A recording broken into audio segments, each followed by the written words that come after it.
Question tag ഇത് പഠിച്ചിട്ട് പോയി കഴിഞ്ഞാൽ 1 മാർക്ക് നമുക്ക് എന്തായാലും ഉറപ്പിക്കാം. ഓരോ ടൈപ്പായിട്ട് നോക്കാം. ഫസ്റ്റ് മോഡലാണേ. സെൻറ്റൻസ് പോസിറ്റീവ് ആയാൽ ടാഗ് നെഗറ്റീവ് ആയിരിക്കും. അതിന് 1-2 എക്സാമ്പിൾ നോക്കിയാലോ.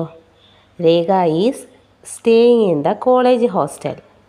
സെൻറ്റൻസ് ഇത് പോസിറ്റീവ് ആണല്ലോ, അപ്പോൾ ടാഗ് നെഗറ്റീവ് ആയിരിക്കും. ഈസിൻ്റെ ഷീ. ഓക്കെ, ഇതാണ് ഇവിടുത്തെ ടാഗ്. അതേപോലെ അടുത്ത ക്വസ്റ്റ്യൻ.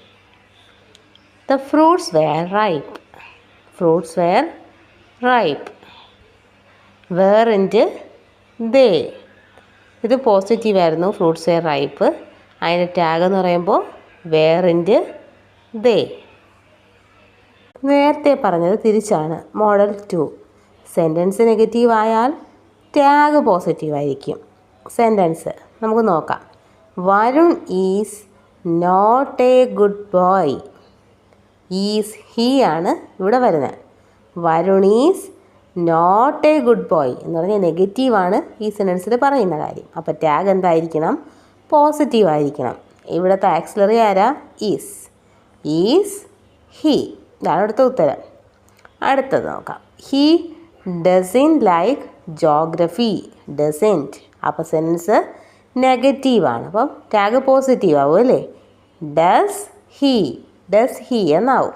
ഓക്കെ, മനസ്സിലായല്ലോ. അതുപോലെ തന്നെ ടാഗിൽ ശ്രദ്ധിക്കുന്ന മറ്റൊരു കാര്യമാണ് സബ്ജക്റ്റ് ഒരു വ്യക്തിയുടെ പേരാകുമ്പോൾ പ്രോനൗൺ സബ്ജക്റ്റ് അതനുസരിച്ച് മാറ്റണം. ഇവിടെ Manju is working in an office. മഞ്ജുയുടെ ഒരു ലേഡിയാണ് നമുക്ക് മനസ്സിലാക്കാം നെയിം വെച്ചിട്ട്. അതുകൊണ്ട് നമ്മൾ ടാഗ് എന്ത് ചെയ്യും? ഈസിൻ്റെ ഷീ എന്ന് എഴുതും. കേട്ടോ, സെൻറ്റൻസ് ഇവിടെ പോസിറ്റീവാണ്. Manju is working in an office. അപ്പോൾ അതുകൊണ്ട് നമ്മൾ എഴുതും ഈസിൻ്റെ ഷീ. അടുത്ത മോഡൽ 4 പറയുന്നത്. സെൻറ്റൻസിലെ സബ്ജക്റ്റ് ഒരു പ്രോനൗൺ ആണ് എങ്കിൽ ടാഗിലെ സബ്ജക്റ്റും അത് തന്നെ ആയിരിക്കും. ഇപ്പോൾ ഈ സെൻറ്റൻസിലെ പ്രോനൗൺ നോക്കാം. ഈ സെൻറ്റൻസിലെ പ്രോനൗൺ ദേ അല്ലേ. അങ്ങനെയാണെങ്കിൽ നമ്മൾ എഴുതുന്ന ക്വസ്റ്റ്യൻ ടാഗിലെ പ്രോനൗൺ എന്തായിരിക്കും? ദേ തന്നെ ആയിരിക്കും. നമുക്കിത് നോക്കിയാലോ. They are learning English. They are. ആറല്ലേ.